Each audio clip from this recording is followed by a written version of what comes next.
Market conditions sitting at majority bearish still, majority at 11 and 3 on the daily time frame. S&P futures down about 1% as of this moment right now, dealing with some economic contraction numbers that had just come out, and we know that we're dealing now on this long-term trend, this weekly time frame. Let's talk about that for a minute. This retracement back to that 50% low, that's really where the bottom was a couple weeks back, and now we've been pushing back up against this move on this time frame, that daily time frame. It's this downtrend that we're looking at, counter trending this direction, and the question now is, are we going to hold up around this 5600 range? This, you can see 5537 is the upper end of that range right here, as well as really inside of this entire location is going to be some areas of supply. Supply meaning more sellers than buyers looking to push things back down again.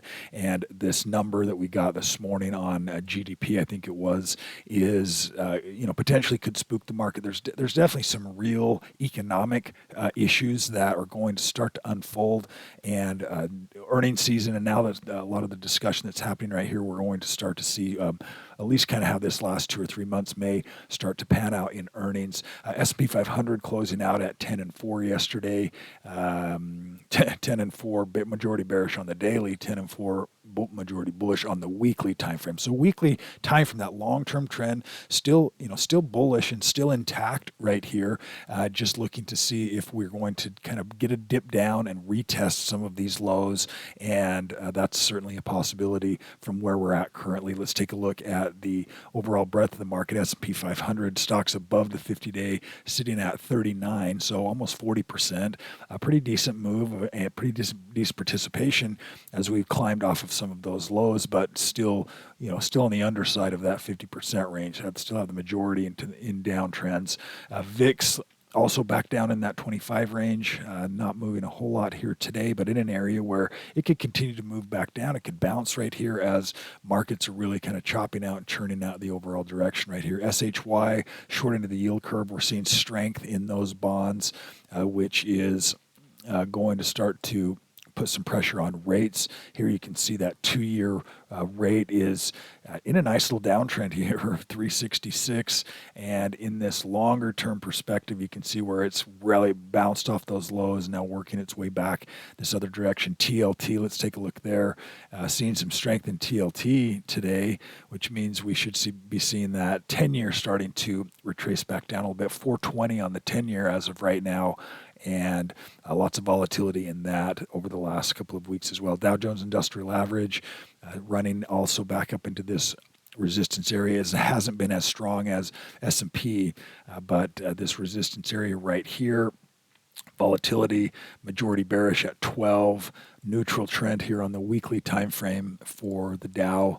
The triple Qs, now the Nasdaq 100, we're seeing majority bearish at 9 and 5, a little bit more strength there than some of the other indices. 10 and 4 on the weekly time frame. Russell 2000 still relatively weak, 11 and 3, bouncing off some of those lows, getting a little bit of strength here over the last couple of sessions.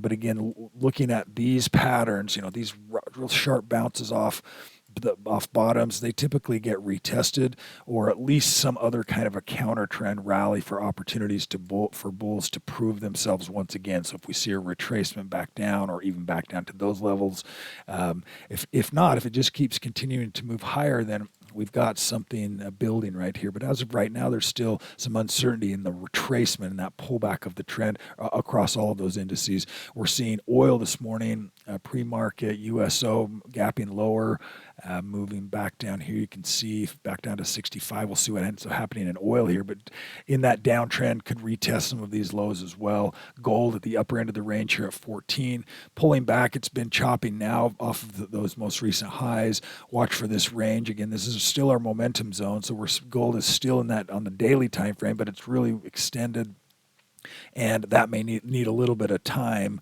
to cool off. If we start to see some of these U.S. dollar issues and more trade hype really starting to take off again, we may see another pop in gold if if there's some fear buying that comes back into gold, we'll see if that ends up happening. As of right now, it's getting a little bit of a retracement. Silver as well. U.S. dollar finding a little bit of strength here this morning, but still a pretty nasty overall downtrend. Couple stocks to consider. We're seeing a lot of some retail stuff. The discount retailers. We're seeing lots of electric utilities coming in here. ED, nice pattern, confirmation, a little bit lighter volume yesterday, not a big follow through on that. We did see Casey, CASY, which is also showing some confirmation that's in that specialty retailer, and some of these other electric utility stocks that have got overall nice bullish patterns in this